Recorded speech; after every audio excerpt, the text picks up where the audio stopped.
ధూళిపాల నరేంద్ర కుమార్ గారిని వేదిక మీదకు ఆహ్వానిస్తున్నాం.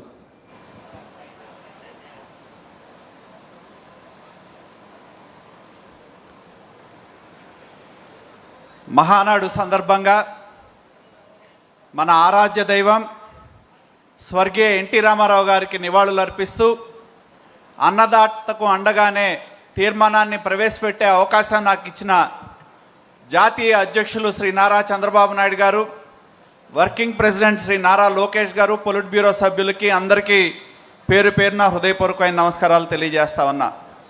తెలుగుదేశం పార్టీ ఎన్టీఆర్ అంటేనే రైతు ఆత్మగౌరవానికి ప్రతీక అని చెప్పి తెలియజేస్తా ఉన్నా. ఎందుకంటే తెలుగుదేశం పార్టీ జెండా మీద గుర్తు మన గుర్తు నాగలి.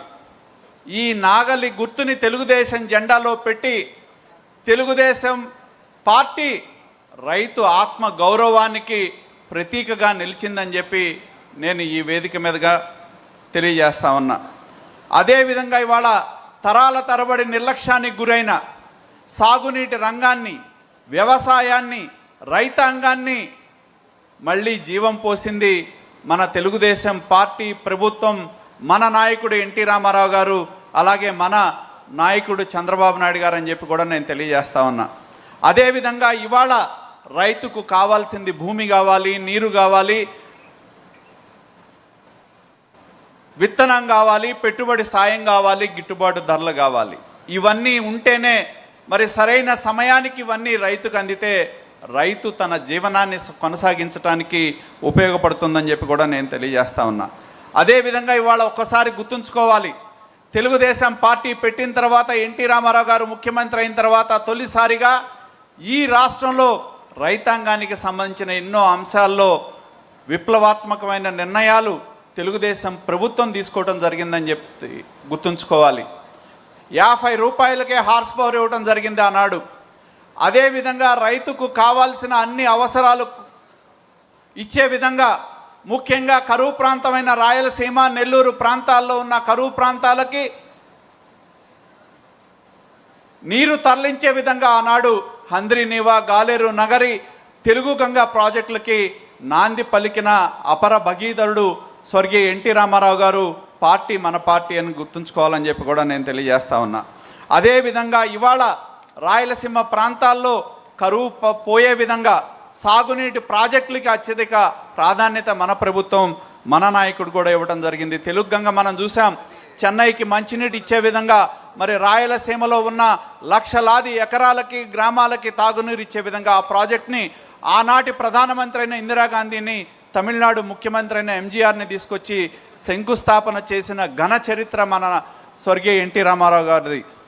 అదేవిధంగా అదే స్ఫూర్తిని ఇవాళ మన నాయకుడు నారా చంద్రబాబు నాయుడు గారు కూడా ఉమ్మడి ఆంధ్రప్రదేశ్లో మనం ఒక్కసారి చూస్తే ఇవాళ తెలంగాణ ప్రాంతంలో ఉన్న ఎన్నో లిఫ్ట్ ఇరిగేషన్లు, దేవాదులు కావచ్చు, కలవకుర్తి లిఫ్ట్ ఇరిగేషన్ కావచ్చు, భీమా కావచ్చు, ఏఎంఆర్ ప్రాజెక్టు కావచ్చు, ఈ ప్రాజెక్టులన్నిటి కూడా రూపకల్పన చేయడంతో పాటు హైదరాబాద్ నగరానికి కృష్ణా నది నుంచి తాగునీటిని తీసుకెళ్లిన ఘన చరిత్ర మన నాయకుడు చంద్రబాబు నాయుడు గారిదని మనందరం కూడా తెలుసుకోవాలని చెప్పి కూడా నేను తెలియజేస్తా ఉన్నా. అదేవిధంగా కరువు ప్రాంతాలని సస్యశ్యామలం చేయాలనే దృక్పథంతో మరి ఈ ప్రాజెక్టులన్నిటికీ కూడా రూపకల్పన చేస్తే ఇవాళ 2014లో ఆంధ్రప్రదేశ్ రాష్ట్రం విడిపోయిన తర్వాత ఈ దేశంలోనే ఆదర్శంగా నదుల అనుసంధానానికి నాంది పలికింది మన ముఖ్యమంత్రి నారా చంద్రబాబు నాయుడు గారు. పట్టిసీమ లిఫ్ట్ ఇరిగేషన్ ద్వారా మా ప్రాంతంలో కృష్ణా డెల్టాకు సంబంధించిన 12 లక్షల ఎకరాల ఆయకట్టు స్థిరీకరణతో పాటు దారిలో ఉన్న వెస్ట్ గోదావరి, కృష్ణా జిల్లాలో ఉన్న అప్లాంట్స్కి నీరు అందించే విధంగా పట్టిసీమ ప్రాజెక్టుని రూపకల్పన చేస్తే ఇవాళ రైతాంగం ఎటువంటి ఇబ్బంది లేకుండా బ్రహ్మాండమైన అధిక దిగుబడిని సాధించే విధంగా గోదావరి నదిని కృష్ణా నదికి అనుసంధానం చేసిన చరిత్ర మన నాయకుడు నారా చంద్రబాబు నాయుడు గారిదని చెప్పి గుర్తుంచుకోవాలి. అదేవిధంగా మనం ఎన్నో ప్రాజెక్టులు గతంలో కూడా ఈ రాష్ట్రంలో ఎన్నో లిఫ్ట్ ఇరిగేషన్ ప్రాజెక్టులు మనం తీసుకున్నాం.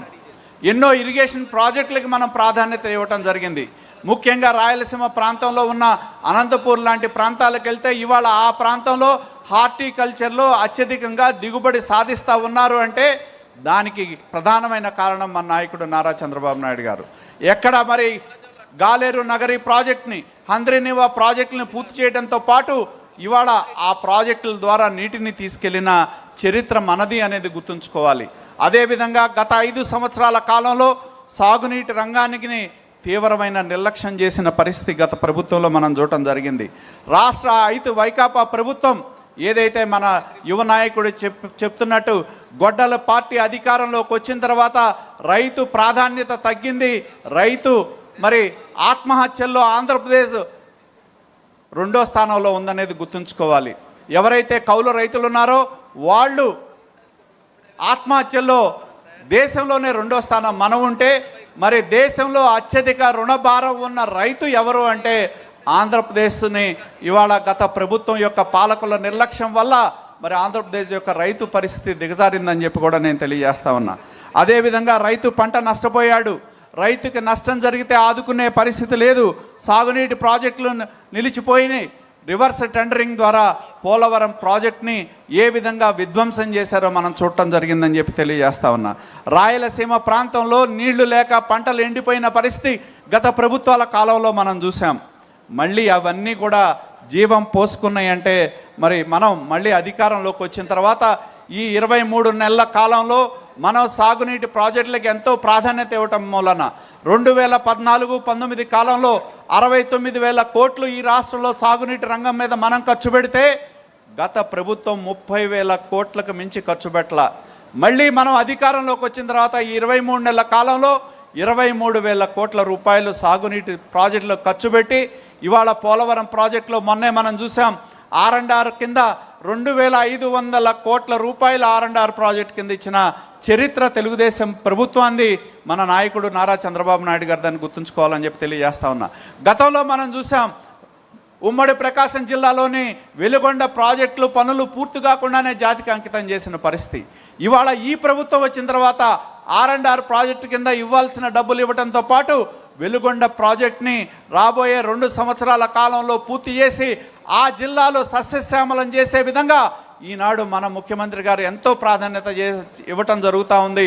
ముఖ్యంగా మన లక్ష్యం ఒక్కటే, ఈ రాష్ట్రంలో ప్రతి ఎకరాకి మనం సాగునీరు అందించాలనే లక్ష్యంతో మనం చూస్తూ ఉన్నాం. ప్రతి రైతు మోములో చిరునవ్వు చూడాలనే లక్ష్యంతోనే మన ప్రభుత్వం పనిచేస్తూ ఉందని చెప్పి కూడా గుర్తుంచుకోవాలని చెప్పి తెలియజేస్తా ఉన్నా. అదేవిధంగా ఇవాళ మనం రైతుకి పెట్టుబడి సాయం చేస్తూ ఉన్నాం అన్నదాత సుఖీభావ్ పేరుతో. మరి వ్యవసాయంలో ఖర్చులు పెరిగినాయి, పెట్టుబడి పెరిగింది. దానికి అండగా ఉండాలనే ఉద్దేశంతో మనం ఇవాళ పెట్టుబడి సాయం కింద ప్రతి రైతుకి కేంద్ర ప్రభుత్వంతో కలిపి 20,000 రూపాయలు వాళ్ళ అకౌంట్స్లో మనం డబ్బులు వేసి ఈ సంవత్సరం 9,000 కోట్ల రూపాయలు రైతుల అకౌంట్లకి మనం ట్రాన్స్ఫర్ చేయటం జరిగిందని చెప్పి కూడా గుర్తుంచుకోవాలి. అదేవిధంగా ఇవాళ ఈ రాష్ట్రంలో 2014-19లో రైతు పంటకి గిట్టుబాటు ధర లేకపోతే మొక్కజొన్నకు డబ్బులు ఇచ్చాం, మిర్చికి డబ్బులు ఇచ్చాం. ఇవాళ మనం అధికారంలోకి వచ్చిన తర్వాత ఎన్నో రైతుల గురించి మాట్లాడే జగన్మోహన్ రెడ్డి గారు అధికారంలో ఉన్నప్పుడు 1,200 కోట్ల రూపాయలు ధాన్యానికి డబ్బులు ఇవ్వాలంటే తిరిగి అధికారంలోకి వచ్చిన తర్వాత ఆ 1,200 కోట్ల రూపాయలు రైతులకు జమ చేసిన చరిత్ర మన నాయకుడు నారా చంద్రబాబు నాయుడు గారిది, మన ప్రభుత్వాన్ని అని చెప్పి గుర్తు చేయాలని చెప్పి తెలియజేస్తా ఉన్నా. ఇవాళ ఈ రాష్ట్రంలో ఎన్నో సంఘటనలు జరిగినాయి. మరి అంతర్జాతీయ పరిస్థితులను బట్టి రైతు గిట్టుబాటు ధర లేకపోతే మనం ఈ రాష్ట్రంలో మరి పొగాకు కొనుగోలు చేసాం, కందులు కొనుగోలు చేసాం, పెసలు కొనుగోలు చేసాం, మామిడి కొనుగోలు చేసాం. మామిడి సందర్భంగా చిత్తూరు జిల్లాకి వెళ్తే వైకాపా నాయకులు వాళ్లే రైతుల అవతారం ఎత్తి మామిడి పండ్లు తీసుకొచ్చి రోడ్డు మీద పోసి వాళ్లే తొక్కిచ్చి రైతుకి అన్యాయం జరిగింది ఒక స్క్రిప్ట్ రైటింగ్లో ఏ విధంగా నటించారో మనం చూడటం జరిగింది. ఇవాళ ఈ ప్రభుత్వం చిత్తశుద్ధితో రైతులను ఆదుకోవాలనే ఉద్దేశంతో ఈ 23 నెలల కాలంలో 1,200 కోట్ల రూపాయల పైబడి పంటకు గిట్టుబాటు ధర ఇవ్వటానికి మనం ఖర్చు చేయటం జరిగిందనేది మీకు తెలియజేస్తా ఉన్నా.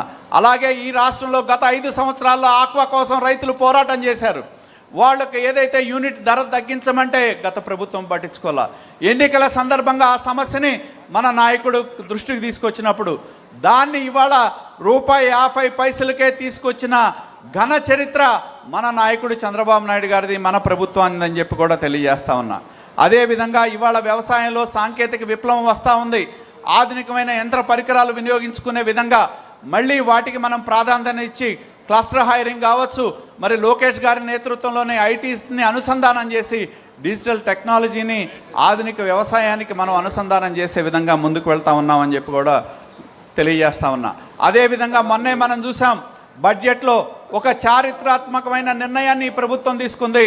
రాయలసీమ ప్రాంతంలో 1,00,000 కోట్ల రూపాయలతో హార్టికల్చర్ అభివృద్ధి చేయడానికి కేంద్ర ప్రభుత్వం సహకారంతో ఈ రాష్ట్రంలో ఎక్కడైతే కరువు ప్రాంతాలు ఉన్నాయో, నీటి ఎద్దడి ఉన్న ప్రాంతాలు ఏవైతే ఉన్నాయో ఆ ప్రాంతంలో ఉన్న రైతాంగానికి అండగా నిలబడాలనే ఉద్దేశంతో ఒక సంకల్పంతో మన ప్రభుత్వం 1,00,000 కోట్ల రూపాయలు హార్టికల్చర్ క్రాప్ల మీద ఏదైతే ఉమ్మడి ప్రకాశం జిల్లా రాయలసీమ ప్రాంతంలోని కరువు ప్రాంతాలు, నీటి ఎద్దడి ఉన్న ప్రాంతాల్లో ప్రోత్సహించే విధంగా ఒక పూర్వోదయ నిధులతో ఒక ప్రాజెక్టుని రూపొందించడం జరిగింది.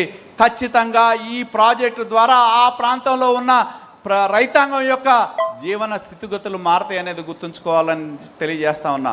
ఎందుకంటే మనం చూస్తే అనంతపూర్ జిల్లాలో అలాగే రాయలసీమ ప్రాంతంలో ఇవాళ అధిక రాబడి వచ్చే హార్టికల్చర్ క్రాప్స్కి ప్రాధాన్యత ఇవ్వడం జరిగింది.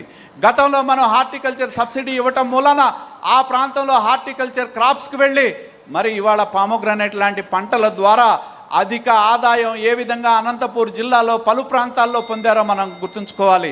అదేవిధంగా గత 5 సంవత్సరాల కాలంలో డ్రిప్ ఇరిగేషన్ సబ్సిడీ ఎత్తేయటం మూలాన రైతాంగం తీవ్రమైన ఇబ్బందులు ఎదుర్కొన్నారు.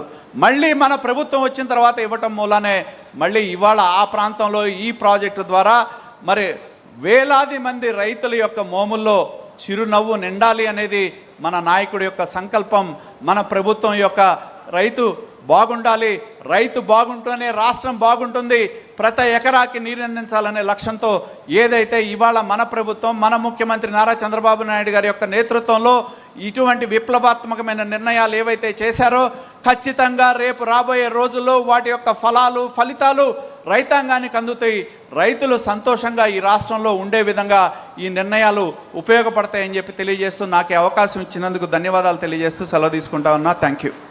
నరేంద్ర గారికి ధన్యవాదాలు తెలియజేసుకుంటూ ఇదే తీర్మానాన్ని బలపరచవలసిందిగా శాసనసభ్యులు సోదరులు జయనాగేశ్వర్ రెడ్డి గారిని వేదిక మీదకు ఆహ్వానిస్తున్నాం.